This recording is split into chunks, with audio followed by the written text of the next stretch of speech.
So middle ear cavity is, we see it is present between the external ear and internal ear. In this figure we can see it is present between the external ear and the internal ear. So this pink color, what you see, it is the middle ear cavity. This middle ear cavity, it is also called as the tympanum, or it is also called as tympanic cavity. We have seen it is present in the petrous part of the temporal bone. Here you can see this is the temporal bone and this part is the petrous part of the temporal bone. Then we have seen it is cube-like. So it has different walls in it. So this is the cube-like cavity. So it has anterior wall, posterior wall, medial wall, lateral wall, which is removed in this figure. This is roof and this is floor. So it has different walls that we have seen. This cavity is divided into three parts: epitympanum, mesotympanum, and hypotympanum. The part which is above the tympanic membrane and opposite to the tympanic membrane, this is epitympanum. The part which is opposite to the tympanic membrane is mesotympanum, and the part below the tympanic membrane is hypotympanum. So one by one we have seen this wall very fast. Just a revision. So roof, it is formed by the thin plate of bone, is called as the tegmen tympani, and it divides this cavity from the middle cranial fossa. Okay, from the middle cranial fossa.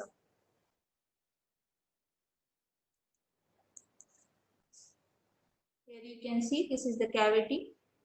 This is the tegmen tympani, and it divides this cavity from the middle cranial fossa. The floor, it is also formed by the thin plate of bone which separates this cavity from the internal jugular vein. Here you can see internal jugular bulb, from which we see the tympanic branch is coming. Tympanic branch of the glossopharyngeal nerve, what you see, which enters into the middle ear cavity. Then anterior wall. Anterior wall, in the upper part we see the two openings in the anterior. Here you can see this is the anterior wall. Here you see the two opening, one that is the tubotympanic recess or the Eustachian tube, through which it is connected to the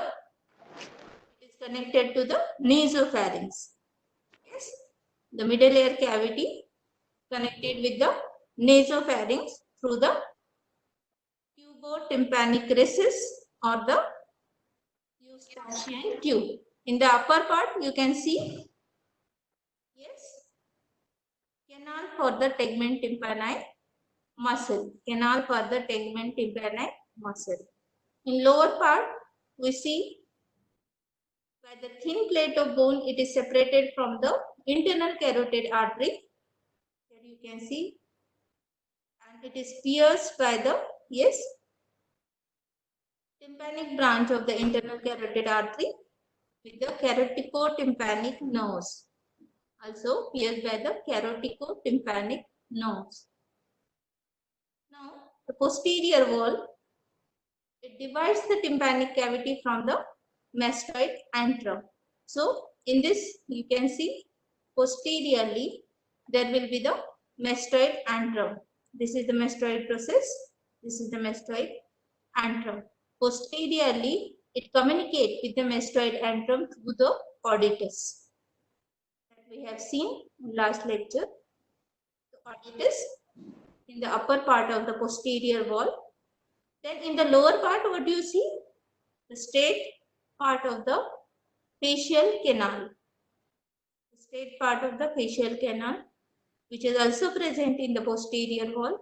Then you see pyramidal eminence, through which there will be the attachment of the stapedius muscle, that is pyramidal eminence. Then below that you will see a small canaliculi through which the chorda tympani nerve, which enters into the tympanic cavity.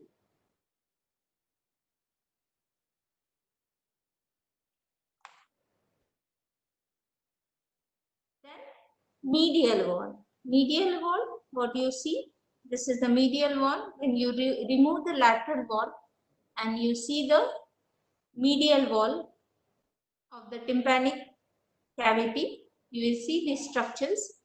One structure, that is the, yes, this is promontory.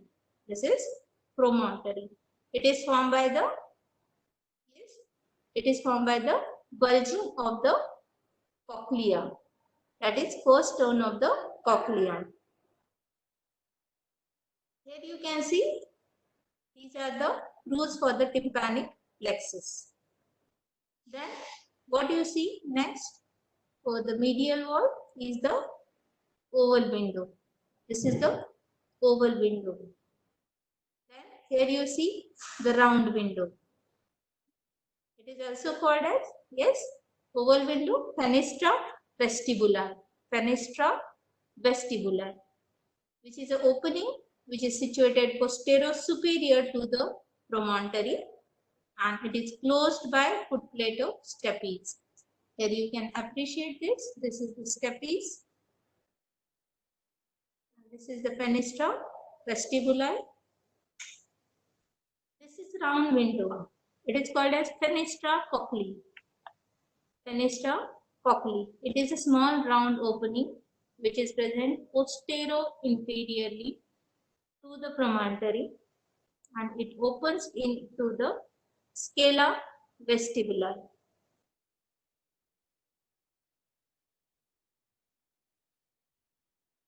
Scala tympani of the cochlea. Here you can see this is the scala tympani of the cochlea, and this is the oval window which open into the scala vestibuli of the cochlea. Okay. In the inner ear. Then lastly, the lateral wall. Lateral wall separates the tympanic cavity from the external auditory meatus. So lateral wall, you can see this is lateral wall of the middle ear cavity. It separates this cavity from the external auditory meatus. This is the external auditory meatus. So this is mainly formed by the tympanic membrane and squamous temporal bone.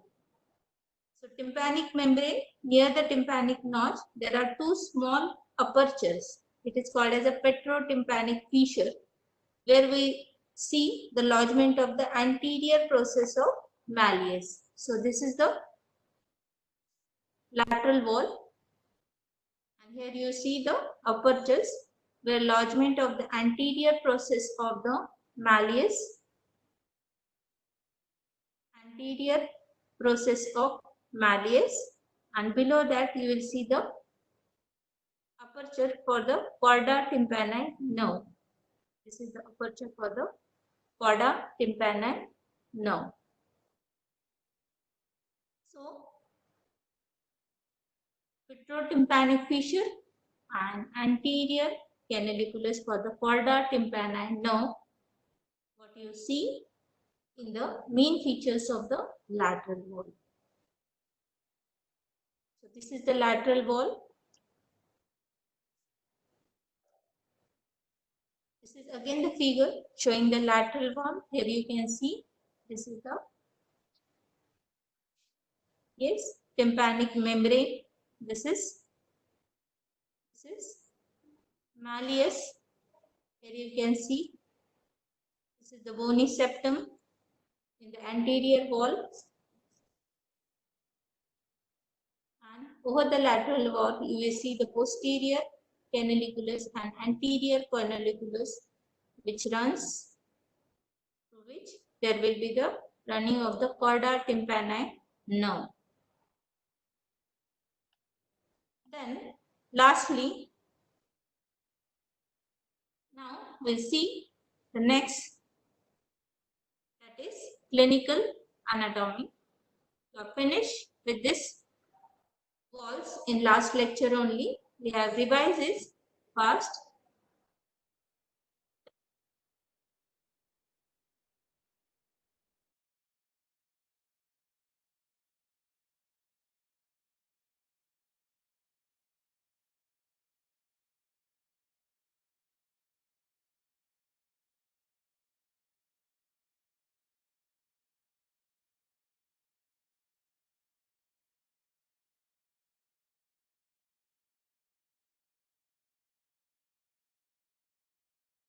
That is pharyngotympanic tube or the Eustachian tube, through which it can spread to the middle ear cavity. That is respiratory infection. They can be spread through the pharyngotympanic tube to the middle ear cavity. If these infections, they are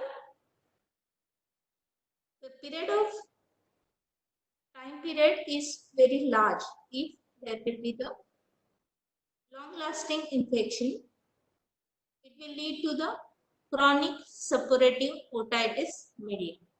It will lead to the chronic suppurative otitis media.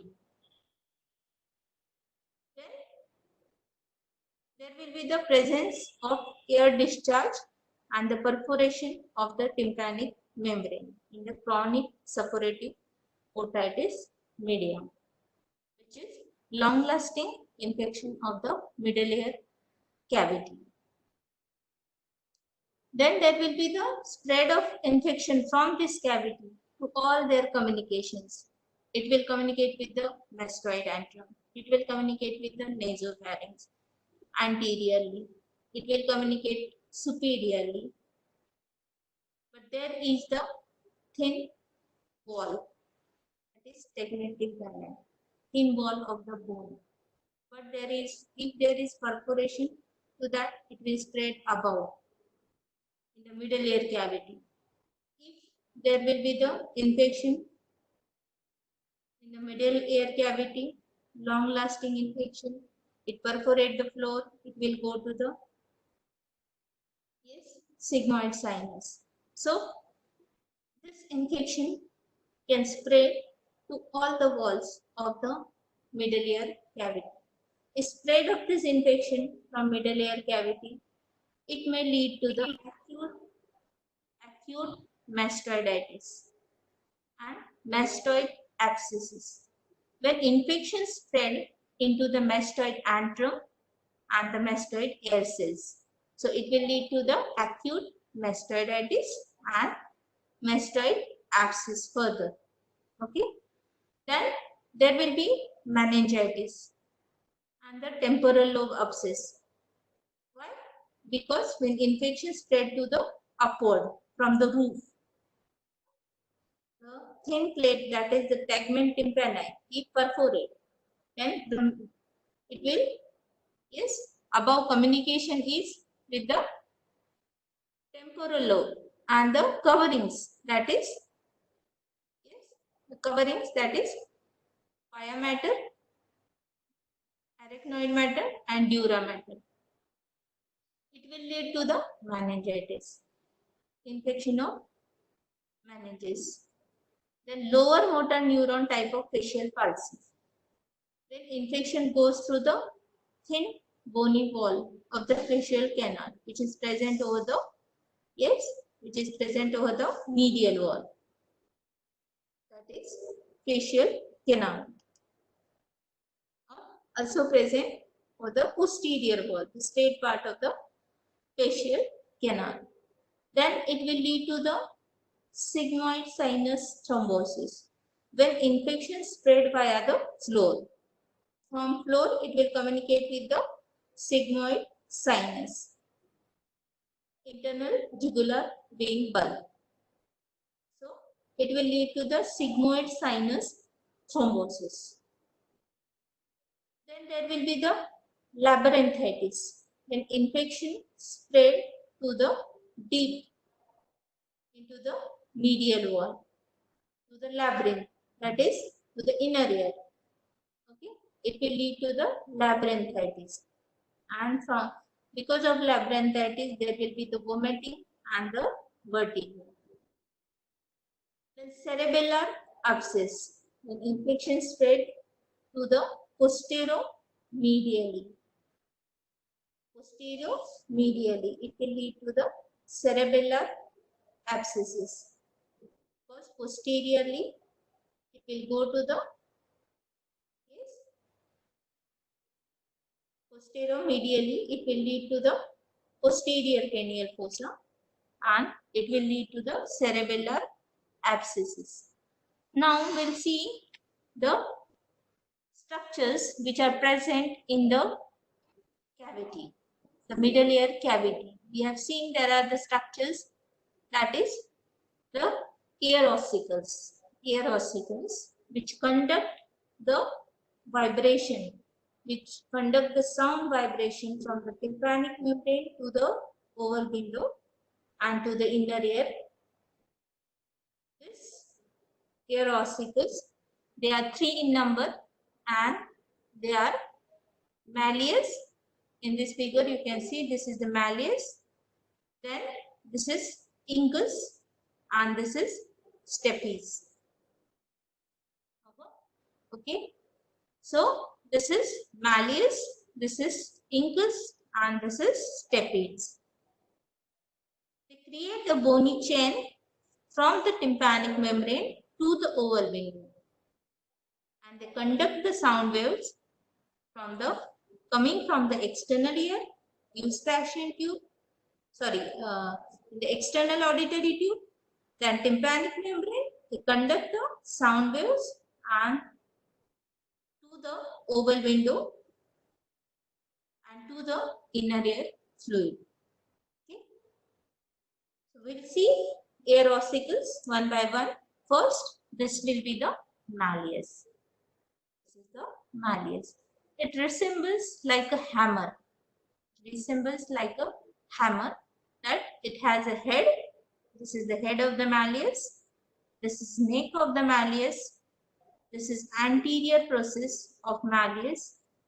This is lateral process of malleus, and this will be the handle of malleus. Okay. So this is head, this is neck, this is anterior process of malleus, this is lateral process of malleus, and this is handle of malleus. The head and neck, which are located in the epitympanum. Very first and second slide we have seen the middle ear cavity, which is divided into epitympanum, mesotympanum, and hypotympanum. So the head and neck of the malleus, which is located in the epitympanum, while the handle is embedded in the fibrous layer of the tympanic membrane. This is the handle. Handle is embedded in the fibrous layer of the tympanic membrane. Then there will be lateral process, which is created by the knob-like projection on the tympanic membrane, and it gives connection to the anterior and posterior malleolar folds. Anterior and posterior malleolar folds. Okay, lateral process. Yes. What is the disturbance? Can you hear me?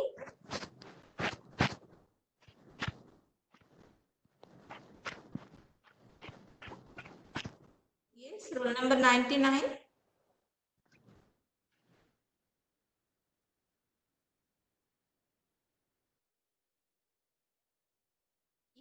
lateral process creates a knob-like projection on the tympanic membrane and gives connection to the anterior and posterior malleolar cords.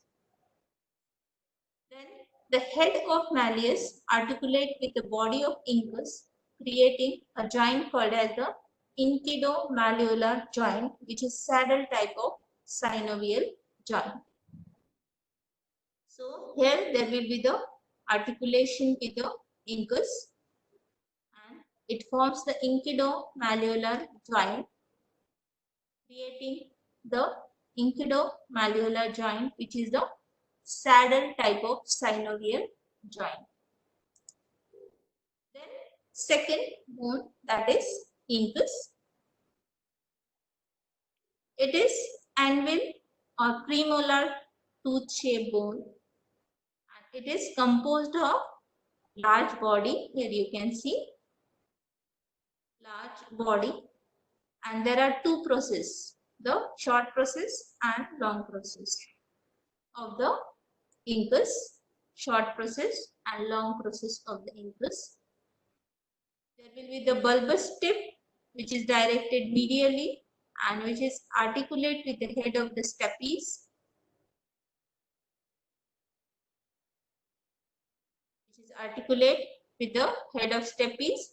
creating the inquido-stapedial joint, which is ball and socket type of synovial joint.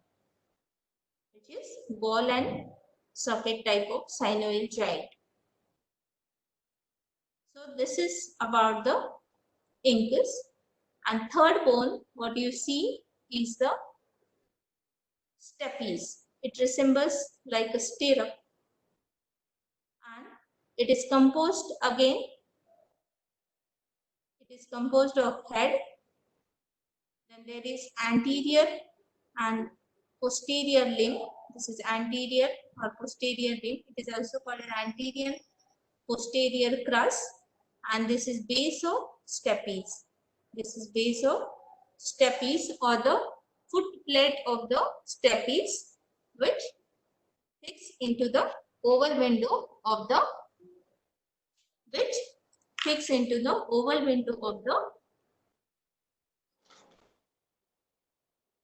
medial wall.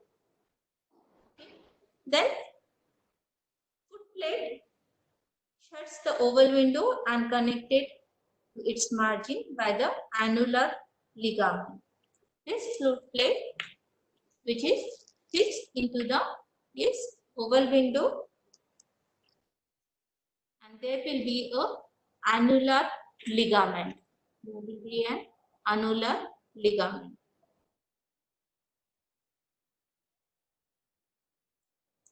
So three ear ossicles we have seen. One, malleus, having head, two processes and handle, head, neck, which is present in the epitympanum, one anterior process, one lateral process, and the handle. It articulate with the stapes to form inquido-stapedial joint, which is saddle type of joint, saddle type of synovial joint. Okay. Then there is a bone called as incus, which is again having the head, that is large body, and two processes, one small process, one long process. It articulates with the stapes to form the inquido-stapedial joint, that is ball and socket type of synovial joint. And third, we have seen the stapes. It resembles like a stirrup and it is composed of head and the two cruras, anterior and posterior cruras, with the base, that is foot plate of the stapes, which is shuts the oval window and it is connected to its margin by the annular ligament. Then there are two muscles in the cavity. What you have seen, the intratympanic muscles. The two muscle tensor tympani, what you have seen, which coming from the anterior wall, there is canal for the tensor tympani, and the stapedius, which is coming from the posterior wall or posterior wall. That will be the pyramidal eminence, and there will be attachment of the stapedius, the two muscles, the intratympanic muscles. The tensor tympani, it originates from the cartilaginous part of the auditory tube and the sulcus cubae. Here you can see there are two muscles. This is the tensor tympani. Here you can see this is the anterior wall. This is pharyngotympanic tube or the eustachian tube, the communication to the nasopharynx. Above this, there will be a canal, that is canal for the tensor tympani muscle, and the origin is from the cartilaginous part of the eustachian tube or the auditory tube and the sulcus cubae.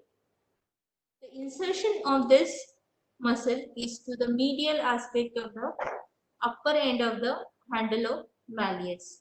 So here you can appreciate this is the handle of malleus. We have just seen the parts of the malleus bone. Okay, this is head, neck. Here you can see this is the handle of malleus, and these are the processes, anterior process of malleus. So here you can see this is attached to the handle of malleus.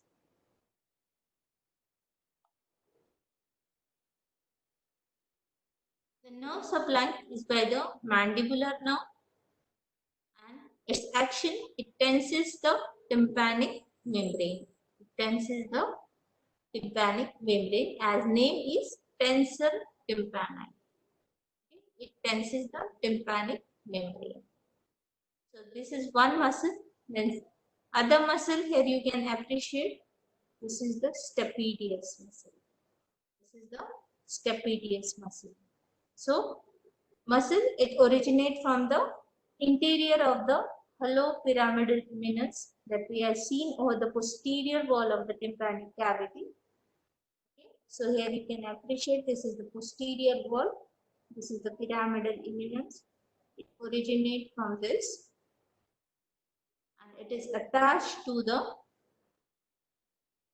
is inserted over the medial aspect of the upper end of the, it is inserted to the posterior aspect of the neck of the stapes. It is inserted over the neck of the stapes. So you can appreciate here, it is coming from this pyramidal eminence, and this is stapes, and this is the neck of the stapes where it is inserted over the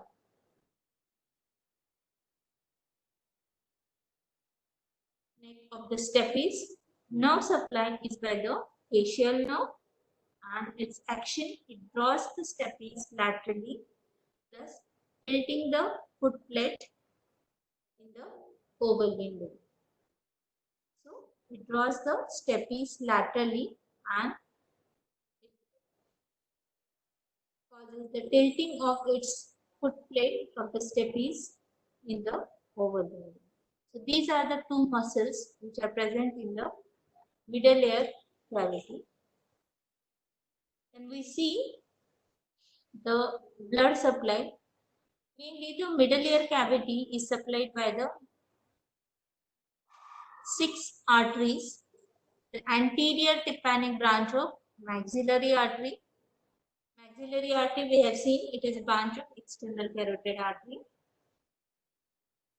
Then stylomastoid branch of posterior auricular artery. Just for remembrance, this is the branches of the external carotid artery. Here you can see the terminal branches, the maxillary and superficial temporal artery. These are the terminal branches. So this is the maxillary. We are concerned with this.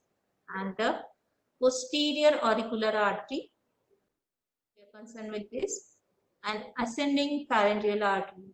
These, the branches from the maxillary, posterior auricular and ascending pharyngeal artery, which supply the middle ear. Okay, these are the branches from the external carotid artery. So anterior tympanic branch from the maxillary arteries, which will supply the middle ear cavity. Then stylomastoid branch of the posterior auricular artery, which is the branch of external carotid, supply the middle ear cavity. These two arteries are main, the anterior tympanic branch of maxillary artery and stylomastoid branch of the posterior auricular artery. These two arteries are main for the supply of the arterial supply for the middle ear cavity. Then there is also blood supply from the petrous branch of the middle meningeal artery, superior tympanic branch of the middle meningeal artery. There are also branches from the ascending pharyngeal artery and tympanic branches of the internal carotid artery. Also, there will be the branches of the tympanic branches, that is from the internal carotid artery. This is figure of the remembrance of the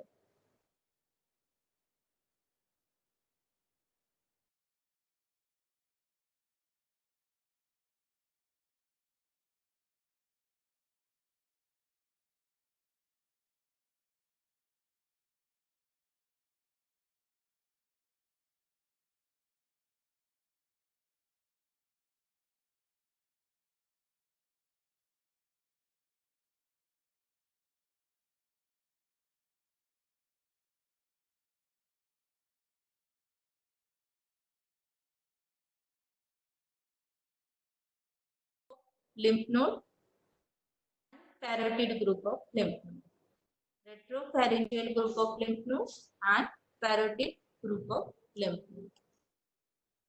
The nerve supply, we have seen from the floor there will be the tympanic branch which is coming into the middle ear cavity.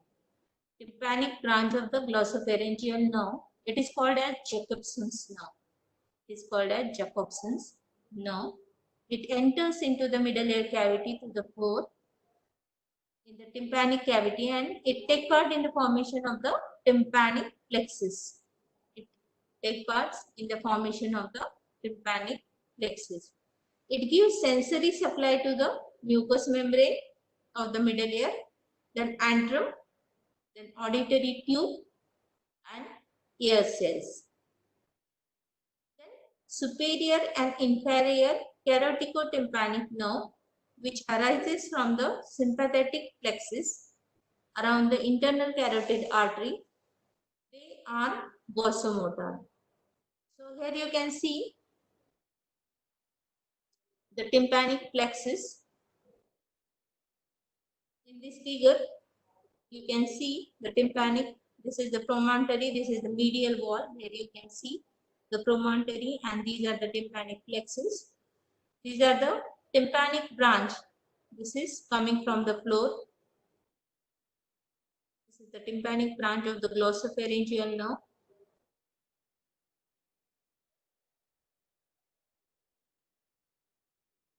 Here you can see this is the caroticotympanic nerves. They are branches from the internal carotid plexus, the sympathetic, which are around the internal carotid artery. Caroticotympanic nerves, and this is the branch which is the also contribute the tympanic plexus, that is lesser petrosal nerve. The lesser petrosal nerve, which is originate from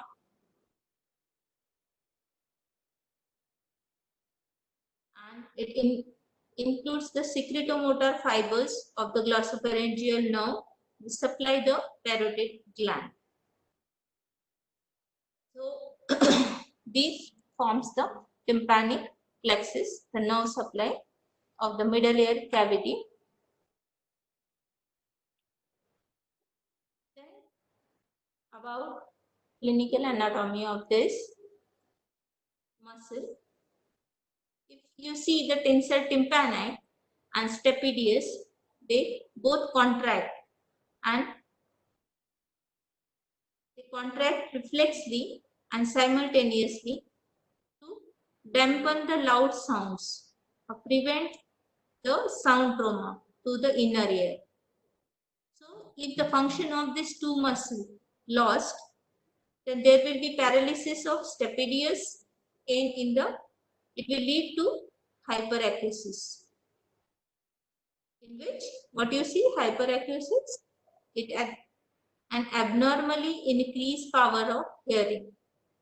Abnormally increased power of hearing. In which, what you see, small whisper is also feels the loud noise.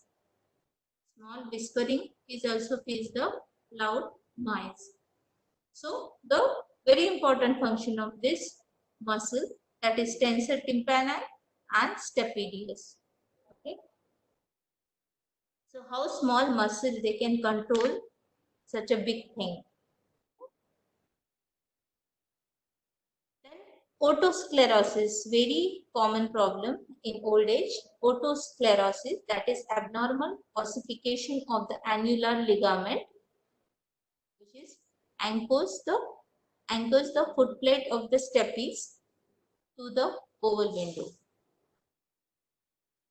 and it is called as the otosclerosis. There will be abnormal ossification of the annular ligament which is present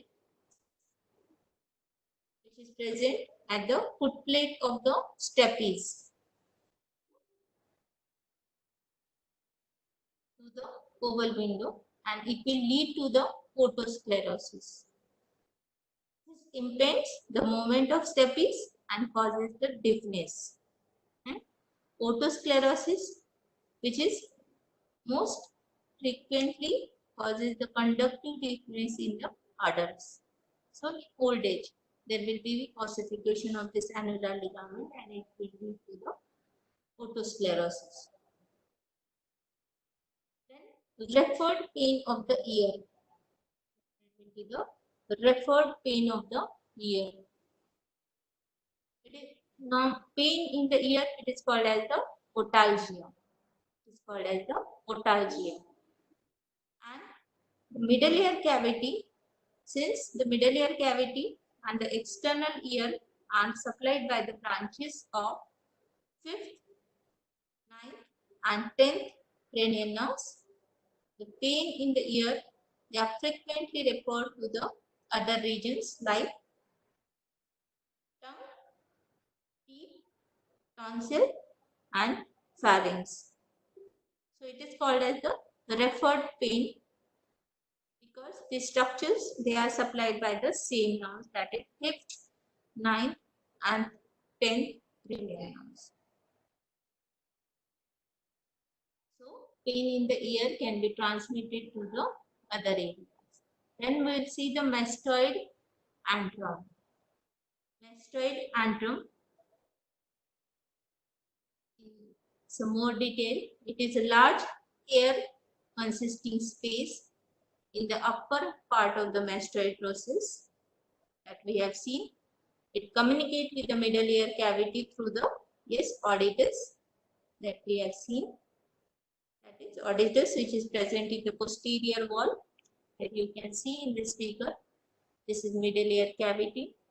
This is the mastoid process, and this will be the mastoid antrum. Okay, this part. And this is the auditus, to which this middle ear cavity communicate with the mastoid antrum. So its roof is composed of the tegmen tympani muscle. It divides the antrum from the middle cranial fossa. That is tegmen tympani muscle that we have seen. It forms the roof of the middle ear cavity. It goes back and it also forms the roof of the mastoid antrum. Then lateral wall of the antrum, it is composed by a plate of bone, that is on an average it is 1.5 centimeter thick in the adult. Why it is necessary? It is indicated on the surface of the mastoid by the suprameatal triangle. Okay. have studied long back the bones of the skull, in which you can see on the temporal side there will be the suprameatal triangle just above the external acoustic meatus. You know the applied of this suprameatal triangle. Then floor of the antrum gets the opening of the mastoid hair cells, and its posterior wall is related to the sigmoid sinus. On the other hand, its medial wall is bulging to the lateral semicircular canal. So these are the walls, again, walls of the antrum, which are seen, that is roof, floor, anteriorly how it communicates, posteriorly how it communicates, medially and laterally how it communicates.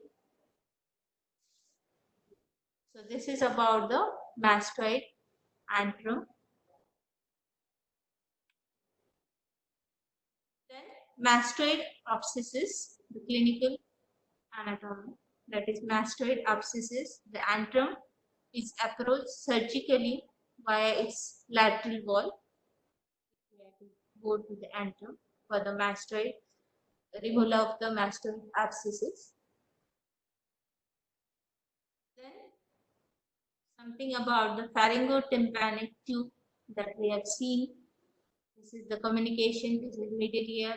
Again, this is the communication to the nasopharynx. This is the nasopharynx. One more figure is there. If you see, this is the lateral wall of nose. This is the, here you can see opening of the eustachian tube or the pharyngotympanic tube. And there will be communication to the middle ear. From this diagram, you can get the how middle ear cavity is communicate with the nasopharynx. Okay, so this is the eustachian tube. So this, in this figure, you can also see this is the eustachian tube and this is the nasopharynx. So the middle ear cavity is communicate with the nasopharynx. This pharyngotympanic tube or the auditory tube, it is osteocartilaginous tube and which attaches the nasopharynx or which connects the nasopharynx to the tympanic cavity. It is directed downward, forward and medially from the tympanic cavity to the nasopharynx. The auditory tube, it preserves, what is the function? It preserves the equilibrium of air pressure on each side of the tympanic membrane. So it maintains the equilibrium of each side of tympanic membrane.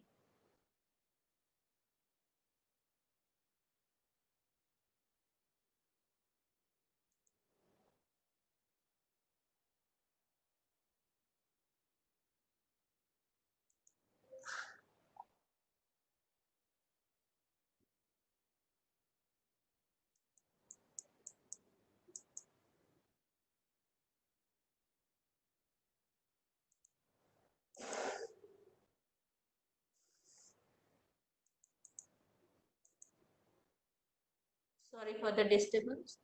Wait for a few minutes.